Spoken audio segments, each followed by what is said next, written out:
Sekarang saya lanjut dulu. Ada namanya respon transien. Ini masih orde 1 ya. Kita masih bicara di lingkup orde 1. Respon transien paksa. Jadi disampaikan kalau disebut paksa itu karena setelah T lebih dari 0, itu tidak hanya komponen pasif saja, tetapi juga ada elemen aktifnya. Bisa sumber tegangan, bisa sumber arus. Nah, mungkin biar lebih jelas, saya langsung kasih contoh soalnya saja. Ya, saya langsung kasih contoh soalnya, dan kemudian bagaimana nanti menyelesaikannya. Bentuk rumus akhirnya itu seperti apa? Bentuk rumus umumnya. Ya. Oke. Jadi misalkan ada contoh soal seperti ini, ada plus minus. Di sini ada dua sumber tegangan, tapi ini kebalik ya. Satunya min di atas, plusnya di bawah. Ini ada tuas saklar. Kemudian ini ada komponennya sederhana aja, ada R dan ada C. Misalkan seperti ini. Kemudian ini tanda panahnya seperti ini, berarti dari atas ke bawah. T sama dengan ini anggaplah VS1, yang satunya VS2, ini ada R1, ini ada C1. Ya. Kemudian mungkin saya kasih nilai dulu ya. Ini 20 volt, yang VS2 40 volt, yang R1 500 ohm ya. Yang C1 itu 0,5 milifarad. Mili ya, ada milinya. Perlu diperhatikan itu. Karena nanti takutnya kalau tidak diperhatikan dianggap farad, ya hasilnya bisa salah. Oke. Nah, sekarang kita lihat nih. Ya. Ketika T sama dengan 0 dulu.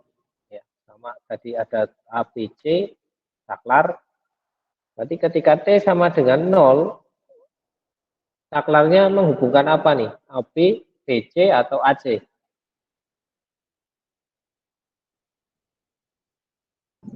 AB bukan Pak? Ya, betul. Jadi yang dihubungkan adalah AB. Sehingga kalau saya gambar, gitu ya, ini ada sumber tegangan, di sini ada tadi saklar A dan B, tuasnya di sini. Kemudian di sini ada resistor, kemudian ada kapasitor. Ini saya hubungkan. Nah, di sini tadi ada titik C ya, yang terhubung dengan sumber tegangan. Ini PS1, PS2, R1, dan C1. Ya. Nah, kalau kasusnya kayak gini, ya, kalau kasusnya seperti ini, misalkan yang ditanyakan VC-nya ya.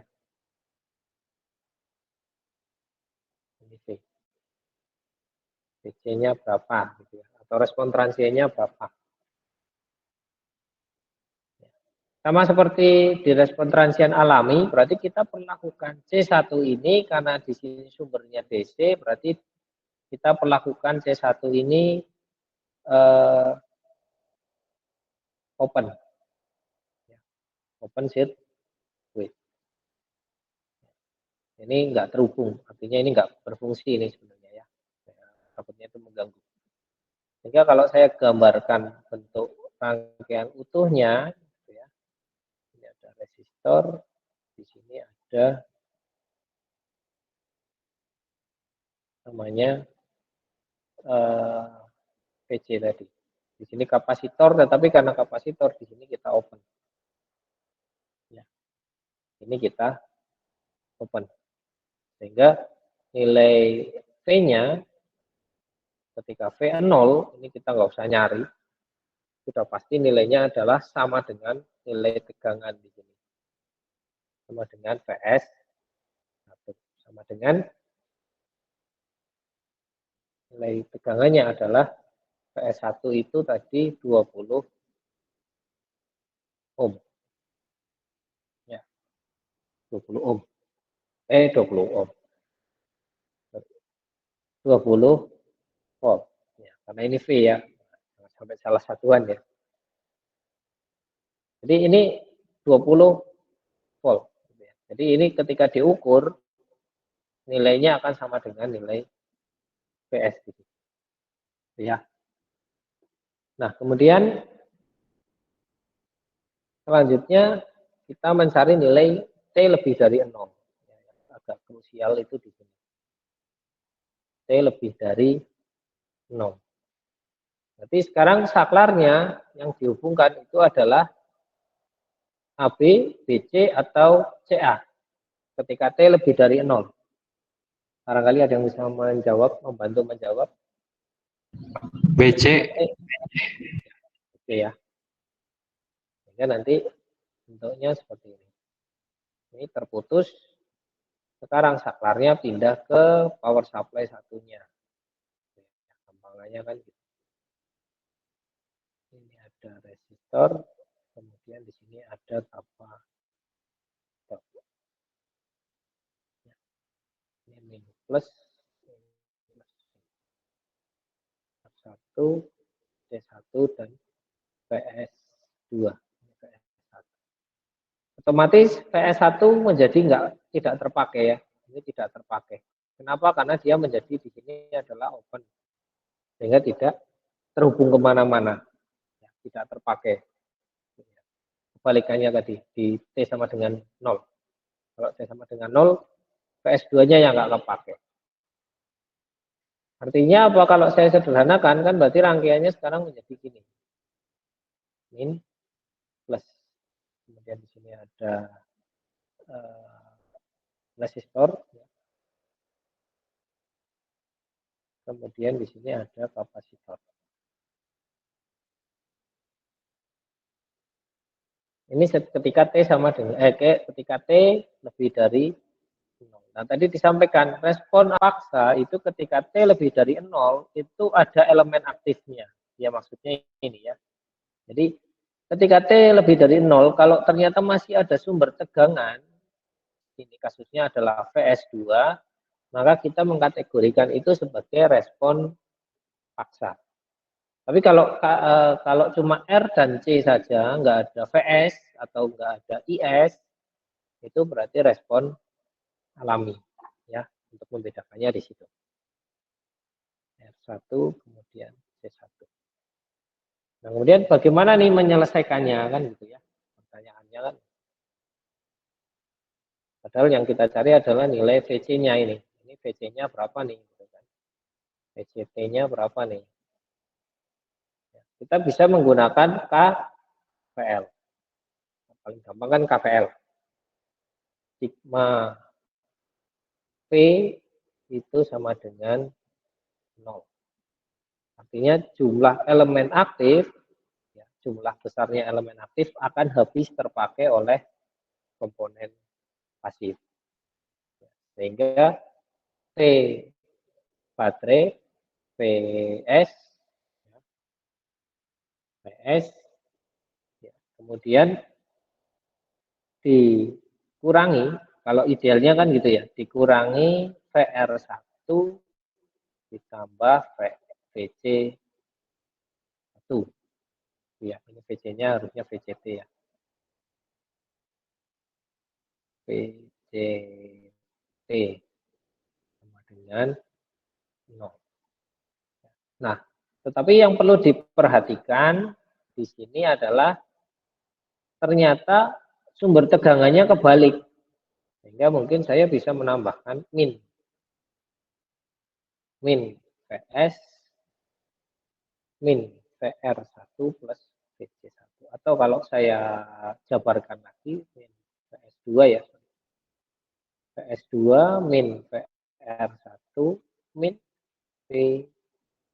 VCT sama dengan 0. Ini minnya bisa kita hilangin ya, dengan cara mengalihkan min 1. Atau kita pindah ruas kanan kan gitu.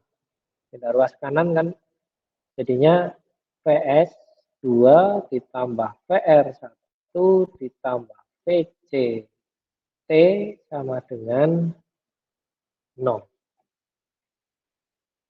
Ya.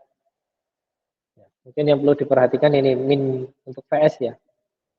Min untuk VS, kenapa ini min? Gitu kan? Karena sumber tegangannya kebalik, gitu. Bukan plus minus, tapi minus plus. Sedangkan arah panahnya ke arah plus. Ini kan saya bikin KVL, arah panahnya ke arah plus di sini. Artinya mulainya dari min. Karena mulainya dari min, maka ditulisnya adalah min VS. Ya. Kemudian yang lainnya sama, VR1 ditambah VC1. Ya. Jadi yang perlu diperhatikan ketika kalian melakukan KVL, itu tanda panahnya kemana, gitu ya. Kemudian di situ kalau ada sumber tegangan, itu berangkatnya dari plus atau minus. Kalau berangkatnya dari minus, berarti jangan lupa tambahkan minus. Kalau berangkatnya dari plus, ya berarti plus. Gitu kan. Berarti nggak usah dikasih tanda. Gitu. Ya, untuk mempermudah. Nah, kemudian di dalam loop ini itu ada arus yang mengalir I. Ya, di mana I R1 itu sama dengan I C1. Ya. Jadi kalau saya jabarkan ini VS2 ditambah VR1. VR1 itu adalah arus yang mengalir ke R1 ya, ditambah dengan ini tetap saja dulu VCT sama dengan 0. Jadi disampaikan IR itu sama dengan IC. Ya. Sehingga saya bisa ganti IR ini diganti dengan ICT R1 ditambah VCT. Nah, di kapasitor ada yang masih ingat rumusnya mencari IC, ICT kapasitor itu adalah C dikali D VCT per DT. Ya, jadi kita akan membentuk ke persamaan diferensialnya. Ya, saya replace nih, saya ganti. Berarti VS2 ditambah saya ganti IC-nya dengan C dikali D VCT per DT dikali dengan R1 ditambah VCT sama dengan 0.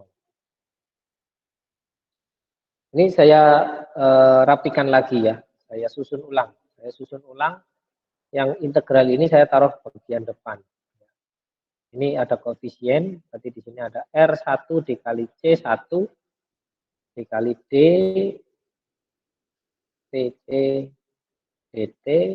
Kemudian selanjutnya ada VCT, yang pakai VCT aja, bukan D, nggak pakai D. VCT. Kemudian ini koefisien. Saya pindahkan di bagian paling belakang. Ditambah PS2 sama dengan 0. Sekarang kita ganti nilainya, kan gitu. Yang bisa kita ganti apa? VS2, R1, dan C1. R1-nya adalah 500, C1-nya 0,5 mili. R1-nya 500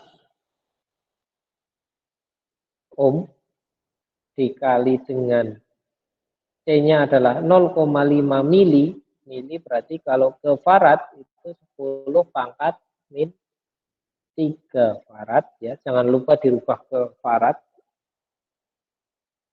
Ini tetap dVCT DT ya. Ditambah ini juga tetap karena ini yang tidak kita apa-apakan.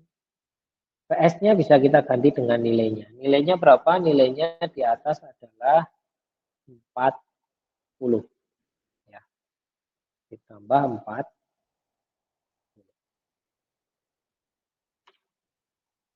40. Volt. Sama dengan 0. Ini berapa nih? Barangkali ada yang bisa membantu mengalihkan. 500 dikali 0,5 kali 10 pangkat min 3. Berapa itu? 0,25. Ada yang bisa 0,25 D PCT per DT ya, ditambah PCT ditambah 40. Nah, kemudian untuk mencari respon transien kita harus membentuk ke bentuk persamaan seperti ini. DAT per DT ditambah P AT sama dengan Q. Kita harus merubah ke bentuk ini untuk mendapatkan respon transien paksanya. Ya, ini bentuk umumnya. Bentuk umum. Artinya apa? Bagian turunannya itu koefisiennya harus 1. Ya, bagian koefisien ini untuk DA per DT ini harus 1 nih. Nah, berarti di sini koefisiennya adalah 0,25. Berarti kita harus buat nilainya adalah 1. Berarti gimana caranya? Supaya 0,25 ini jadi 1, kita apakan nih? Kita kalikan dengan 0,25 kali berapa hasilnya? 1? 4. Ya, kita kalikan 4. Sehingga nanti di bagian ini, ya, nanti kita turunkan dengan kali 4, hasilnya adalah D PCT per DT, ini sudah koefisiennya 1, ditambah PCT kita kalikan 4, berarti 4 PCT ditambah 40 kali 4, 160. Ya. Nah, 160 ini bisa kita pindah ruas ke kanan. Sehingga hasilnya itu menjadi D PCT per DT ditambah 4 PCT sama dengan min 160.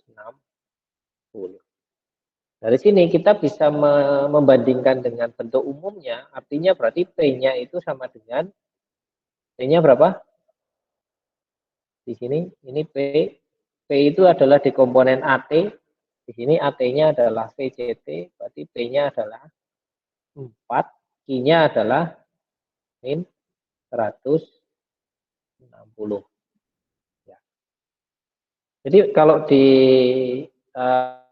respon transien paksa, mau nggak mau kalian harus menggunakan konsep KVL dan KCL untuk mendapatkan bentuk umum ini. Jadi kalian harus bisa mendapatkan bentuk seperti ini. Ya. A-nya sama kayak di respon alami, kalau RC itu V, kalau RL itu I. Ya. Prinsipnya sama, A-nya itu bisa kalian ganti dengan V atau I tergantung rangkaian RL atau RC. Kemudian nanti kalian ambil koefisien VC dan koefisien atau konstanta, di mana koefisien VC itu jadi P, konstanta itu menjadi I. Ya.